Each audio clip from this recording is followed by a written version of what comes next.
High, আমরা আমাদের সামনের বেলা মানুষের কাছ থেকে অনেকটা আশা করে বসে থাকি, কিন্তু সামনের বেলার মানুষের কাছ থেকে যখন কিছু মনের মতো না পাই তখন আমরা কি হয়ে যাই, অনেক দুঃখ, কষ্ট, হতাশ হয়ে যাই। অনেক মনে হয় সামনে একটা বড় দুঃখের পাহাড় খাড়া হয়ে গেছে। আমরা সামনের বেলার পার্টির কাছ থেকে কি চাই? এক্সপেকটেশন চাই, তাও কতটা? 100%।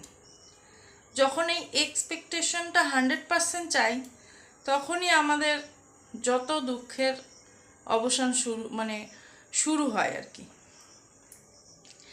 এবার ঘটনা হচ্ছে এটাই যে আমরা যাদের কাছ থেকে 100% আশা করছি, তাদের জন্য আমরা কি কিছু করি? বা 50%ও তাদের আশার করার মতন কিছু করি? এই করি না বলেই হয়তো আমাদের সম্পর্কগুলো এই অবস্থা হয়। তো আমাদের কি হয়, যখন আমরা আশা করে পাই না তখন সম্পর্কে আঙুল ওঠে। আঙুল উঠলে সম্পর্ক নষ্ট হয়, যে আমরা বলি আমরা কি পেলাম বা আমার কি হলো, এইসবগুলো ভাবতে থাকি। আর সব থেকে বড় কথা হচ্ছে, আমরা সামনের বেলা পার্টিকে পাল্টানোর চেষ্টা করি। এই পাল্টানোর চেষ্টা দুনিয়ায় চলছে, পরিবর্তন করার চেষ্টা দুনিয়ায় চলছে বলে এর থেকে কি হচ্ছে, মানুষ হতাশ হয়ে যাচ্ছে, আর